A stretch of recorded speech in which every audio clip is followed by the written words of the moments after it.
Hello friends, ಇವತ್ತು ನಾನು ನಿಮ್ಮ ಜೊತೆಗೆ ಒಂದು ಬ್ರೇಕ್ಫಾಸ್ಟ್ ರೆಸಿಪಿನ ಶೇರ್ ಮಾಡ್ಕೊತಾ ಇದ್ದೀನಿ. ಅದೇನಪ್ಪ ಅಂದರೆ ಅವಲಕ್ಕಿ, ಸ್ವೀಟ್ ಕಾರ್ನ್ ಇದೆಯಲ್ಲ ಅದರಿಂದ ಅವಲಕ್ಕಿ ಮಾಡಿರೋದು. ಸೊ ಡಿಫ್ರೆಂಟಾಗಿ ಟ್ರೈ ಮಾಡಿದೆ, ತುಂಬ ಚೆನ್ನಾಗಿ ಬಂದಿದೆ. ಅದಕ್ಕೆ ನಾನು ನಿಮ್ಮ ಜೊತೆಗೆಲ್ಲ ಶೇರ್ ಮಾಡ್ಕೊಳ್ಳೋಣ ಅಂತ ತೋರಿಸ್ತಾ ಇದ್ದೀನಿ.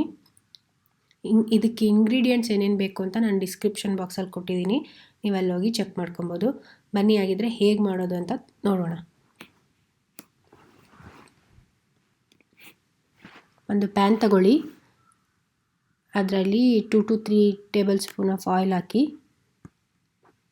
2 ರಿಂದ 3 ಚಮಚ ಎಣ್ಣೆ, ಸ್ವಲ್ಪ ಎಣ್ಣೆ ಕಾಯಬೇಕು. ಎಣ್ಣೆ ಕಾದ್ಮೇಲೆ ಇದು ಕಡಲೆಬೇಳೆ ಅರ್ಧ ಸ್ಪೂನ್ ಹಾಕಿದ್ದೀನಿ, ಇದು ಉದ್ದಿನಬೇಳೆ 1/4 ಸ್ಪೂನ್ ಹಾಕಿದ್ದೀನಿ,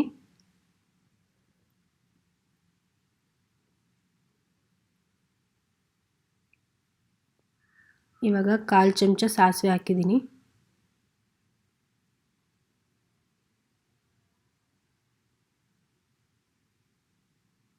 ಸಾಸಿವೆ ಸ್ವಲ್ಪ ಚಟಪಟ ಆದಮೇಲೆ ನೆಕ್ಸ್ಟು ನಾವು ಅದಕ್ಕೆ ಒಂದೊಂದಾಗೆ ಆ್ಯಡ್ ಮಾಡ್ಕೊತಾ ಹೋಗಬೇಕು.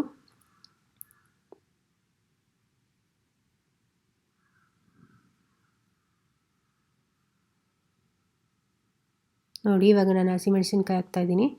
ಅದು ಉದ್ದಿನಬೇಳೆ ಎಲ್ಲ ಸ್ವಲ್ಪ ಲೈಟ್ ಗೋಲ್ಡನ್ ಕಲರ್ ಬಂದಿದೆ ನೋಡಿ. ಸೊ ಇವಾಗ ಇದನ್ನು ಹಾಕಬೇಕು, ಹಸಿಮೆಣಸು ಹಾಕಬೇಕು. ಇಲ್ಲಿ ನಾನು ಒಂದು ಟಿಪ್ಸ್ ಹೇಳೋಕ್ಕೆ ಇಷ್ಟಪಡ್ತೀನಿ. ಏನು ಅಂದರೆ, ನಿಮಗೇನಾದರೂ ಒಗ್ಗರಣೆ ಕತ್ತೋಗ್ತಾ ಇದೆ ಅಥವಾ ಹತ್ತೋಗ್ತಾ ಇದೆ ಅಂತಂದರೆ ನೀವು ತಕ್ಷಣ ಇಮಿಡಿಯೇಟಾಗಿ ಗ್ರೀನ್ ಚಿಲ್ಲಿ ಹಾಕಿದರೆ ಅದು ಸೀದೋಗಲ್ಲ.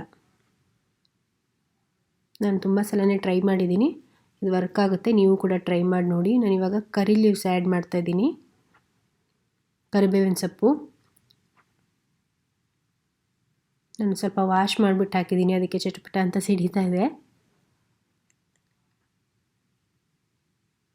ಇವಾಗ ಒಂದು 1/4 ಚಮಚ ಅರಿಶಿನ ಪುಡಿ ಹಾಕಿದೆ,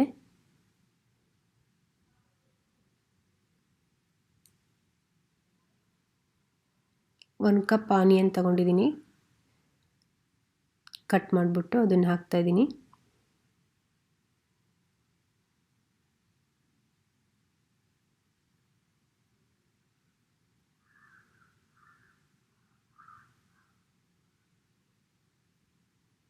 ಇವಾಗ ಸ್ವೀಟ್ ಕಾರ್ನ್ ಹಾಕಿ ಡೈರೆಕ್ಟಾಗಿ ಬಿಡಿಸ್ಬಿಟ್ಟು ಹಾಕಿದ್ದೀನಿ, ಏನು ಬೇಯಿಸ್ಕೊಂಡು ಏನು ಮಾಡ್ಕೊಂಡಿಲ್ಲ. ಯಾಕಂದರೆ ಸ್ವೀಟ್ ಕಾರ್ನ್ ಬೇಗ ಬೆಂದ್ಬಿಡುತ್ತೆ, ಇದು ಒಗ್ಗರಣೆಯಲ್ಲಿ ಬೆಂದರೆ ಸಾಕಾಗುತ್ತೆ. ಸೊ ನಾನೇನು ಬೇಯಿಸಿಲ್ಲ, ಡೈರೆಕ್ಟ್ ಹಾಕಿದ್ದೀನಿ.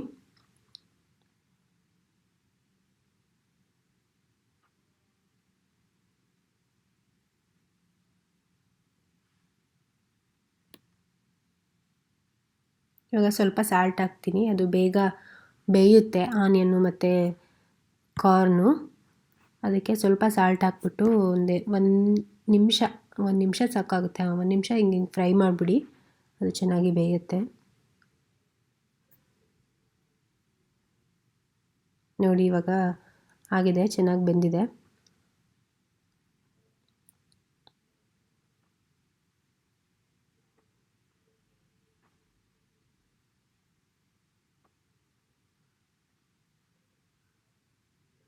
ಇದಕ್ಕೆ ಇವಾಗ ನಾನು ತೊಳೆದು ಇಟ್ಕೊಂಡಿದ್ದೀನಿ ದಪ್ಪ ಅವಲಕ್ಕಿ, ಅದನ್ನ ಆ್ಯಡ್ ಮಾಡ್ತಾಯಿದ್ದೀನಿ. ತಿಕ್ಕ ಅವಲಕ್ಕಿ, ದಪ್ಪ ಅವಲಕ್ಕಿ ಏನಂತ ಹೇಳ್ತಾರೆ, ಅದನ್ನು ಯೂಸ್ ಮಾಡ್ತಾ ಇರೋದಿಲ್ಲಿ. ಅದನ್ನು ನೀರಲ್ಲಿ ವಾಶ್ ಮಾಡಿಬಿಟ್ಟು ಚೆನ್ನಾಗಿ ಇವಾಗ ಜಸ್ಟ್ ಮಿಕ್ಸ್ ಮಾಡಿದ್ದೀನಿ.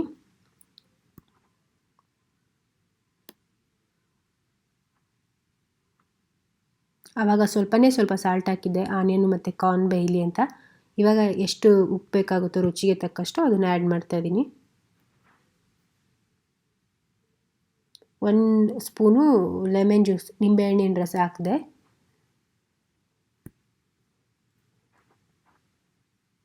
ಇದಿಷ್ಟು ಹಾಕ್ಬಿಟ್ಟು ಚೆನ್ನಾಗಿ ಮಿಕ್ಸ್ ಮಾಡಿ. ನೀವು ನಿಂಬೆಹಣ್ಣಿನ ರಸ ಬದಲು ಇದು ಹುಣಸೆಹಣ್ಣಿನ ರಸನೂ ಹಾಕ್ಕೊಬೋದು. ನಾನಿಲ್ಲಿ ಲೆಮನ್ ಜ್ಯೂಸ್ ಯೂಸ್ ಮಾಡಿದ್ದೀನಿ.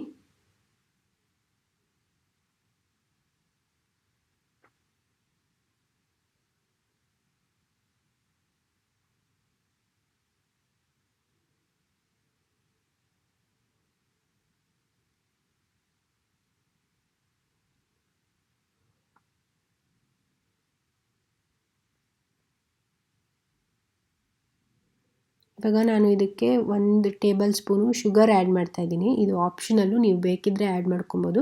ಆ್ಯಡ್ ಮಾಡಿದರೆ ತುಂಬಾ ಚೆನ್ನಾಗಿರುತ್ತೆ ಟೇಸ್ಟು.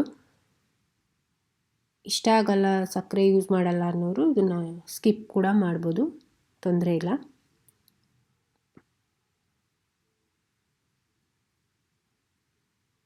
ಹಾಗೆ ನೀವು ಸಕ್ಕರೆ ಬದಲು ಬೆಲ್ಲ ಕೂಡ ಯೂಸ್ ಮಾಡ್ಬೋದು. ನೀವು 1 ಟೇಬಲ್ ಸ್ಪೂನ್ ಬೆಲ್ಲ ಹಾಕಿದರೂ ಇಲ್ಲಿ ನಡೆಯುತ್ತೆ. ಇವಾಗ ನಾನು 1/4 ಕಪ್ ಆಗೋಷ್ಟು ನೀರು ಹಾಕ್ತಾಯಿದ್ದೀನಿ. ಸ್ವಲ್ಪ ಅವಲಕ್ಕಿ ಬೇಯಬೇಕು, ಅದಕ್ಕೆ ಇದು ದಪ್ಪ ಅವಲಕ್ಕಿ ಅಲ್ವಾ, ಅದಕ್ಕೆ 1/4 ಕಪ್ಪು ನೀರು ಹಾಕ್ಬಿಟ್ಟು ಚೆನ್ನಾಗಿ ಬೇಯಿಸ್ತೀನಿ. ಇವಾಗ ಇದನ್ನು ಒಂದ್ಸಲ ಎಲ್ಲದನ್ನು ಕ್ಲೀನಾಗಿ ಮಿಕ್ಸ್ ಮಾಡಿ ಈ ಥರ.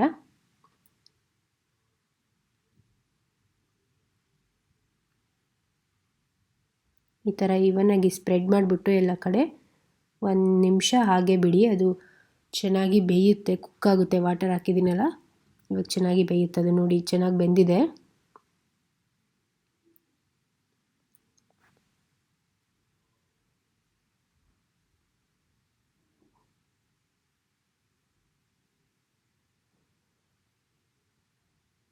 ಈ ಥರ ಚೆನ್ನಾಗಿ ಮಿಕ್ಸ್ ಮಾಡ್ಕೊಳ್ಳಿ. ಇವಾಗ ನಾನು ಕೊರಿಯಾಂಡರ್ ಲೀವ್, ಕೊತ್ತಂಬರಿ ಸೊಪ್ಪನ್ನ ಹಾಕ್ತಾಯಿದ್ದೀನಿ ಲಾಸ್ಟಲ್ಲಿ.